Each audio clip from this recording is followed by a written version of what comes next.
Kotoko will play in the CAF Confederation Cup later this year, is it? So you go to a place like South Africa to take on Kaiser Chiefs, a team that's been struggling for a number of years now. They create a trophy to excite themselves, and they can't get out of the blocks to win to keep their fans happy. So Kotoko travels to play in an event like this. I know the money will be okay. It's money they won't get playing any friendly game against any club in Ghana. It will be a few hundreds of thousands, I believe. And okay, so beyond that, then what? Beyond that, because I asked the question. So beyond going to take on Kaiser Chiefs, you were in South Africa for 2-3 days. Then what? So I ask myself. I mean, we've got to ask and answer these questions. The relevance of exercises like this to the bigger picture. What is Kotoko's plans for the Confed Cup this season?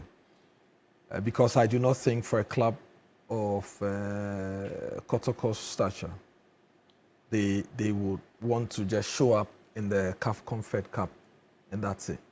So to play and make a big impact in the CAF Confed Cup, I'm assuming you are going to have to look at your recruitment, get some of the best, if not the very best on the continent, few who can augment the squad, so you compete well in the CAF Confed Cup. So these are the things that should be driving the conversation, in my opinion, not just sitting on the aeroplane, take some appearance fee and play in a game like this and come back 2-3 days later, and then how does that feed into the bigger plan of playing and doing well in the CAF Confed Cup?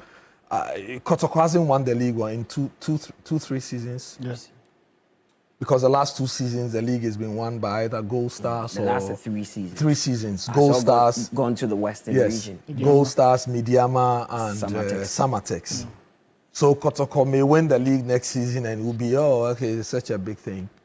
But haven't we been there before? We've been there before. The last time Kotoko played and won the African Championship was back in 1983, was it? In 83.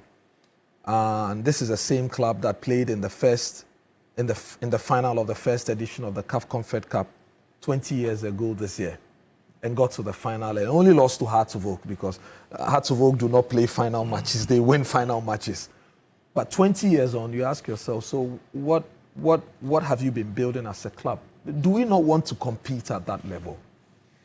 So these are the things that should direct a conversation, and not just, okay, so we put a group of boys together. They are not even the best from this country. Kotoko is not even putting together the best footballers in Ghana. But this is Asante Kotoko, man. Yeah. Anyway, maybe I've been lamenting too much, but the facts are the facts that if Kotoko steps out to do anything, it must be done with the bigger picture in mind. That, okay, so how does this feed into the sort of brand we say we are? We're the biggest in Ghana, one of the biggest on the African continent.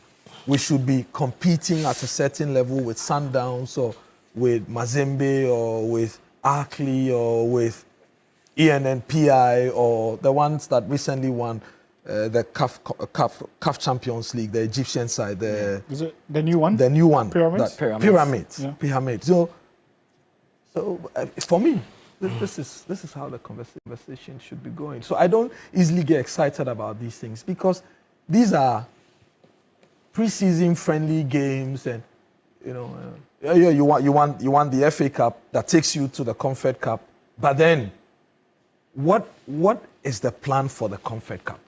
Yeah. This is the Confed Cup that saw was it Dreams FC? Dreams got to the final. The semi-final. Semi-final, was it? So obviously, if Kotoko is returning to the CAF Confed Cup, then they've got to go one better than Dreams, or maybe even 2 better than Dreams.